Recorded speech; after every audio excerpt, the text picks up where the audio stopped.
All right, Providence teachers, we know we care, we fight, we show up because our students are number one.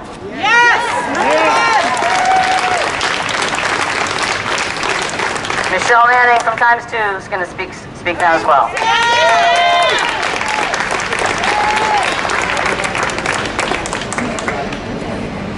Hi, I'm Michelle Manning, and I want to thank all you teachers and parents and community members for coming out. What I'd like to talk about,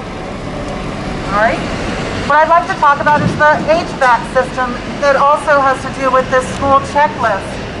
As a mother and a teacher, usually at the beginning of the school year I don't sleep, but I don't sleep because I'm worried about not pronouncing my students' names correctly, or I'm worried about the word wall and it's not at the right height for my students, or I'm worried about which read aloud to pick that my students would really enjoy. But that's not what I've been staying up worrying about. What I've been staying up worrying about is these HVAC systems and the fans that they're putting in our schools.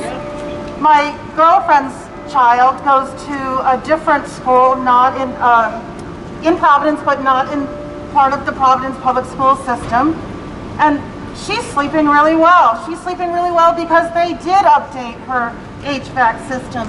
They have state of the art from what she says. You know, she went on and I'm thinking, I wish that was the case for our students, but it's not the case. Our students, our students have this checklist and the answers on it are mostly no or in progress. My school wasn't listed, so I went and looked at the last 3 schools that I've worked in. And when we look at questions 18, does each room have sufficient ventilation and accommodate 4 to 6 air changes per hour? No, or in progress. Does each room have enough clean air from the central HVAC system? No, or in progress. Does each room have its windows open if feasible? What a question! If feasible. The windows at the last school I came from only opened 4 inches, 6 inches up, no, 4 inches. No, in progress. Does each room have fans to improve airflows? That's our HVAC system? No, in progress. And it really keeps me up. It makes me really worried because, as we know, Providence families are the ones that are most impacted by this pandemic. You heard Lindsay talk about how the schools are ancient, and if they're not ancient and they actually do have an HVAC system, so then I went and looked up, because many of them are filled in and they say MERV 8, right? They say MERV 8 when it's supposed to be MERV 13. So, you know, I'm up, I'm going down that rabbit hole, I get out, you know, I go on the internet and I start looking up, what's the difference between MERV 8 and MERV 13? Well, there's a big difference, and actually what we really want is MERV 20. That has to do with viruses.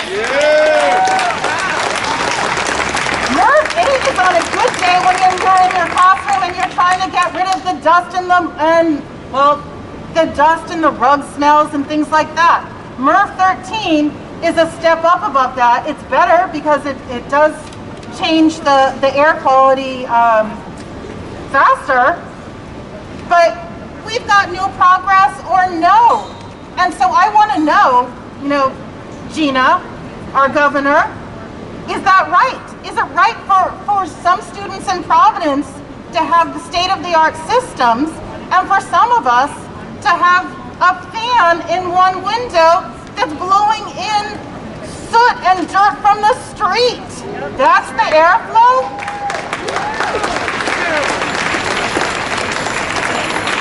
You know, and so then I go down that, you know, I go even further down and I start pulling out, well, what do the experts say?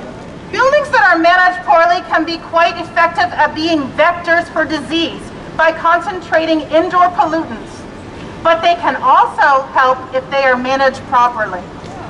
All we're asking for as teachers, as parents, our school to be managed properly and the HVAC systems to be updated, and so we can go back and we can be safe. That's right. That's right. That's right.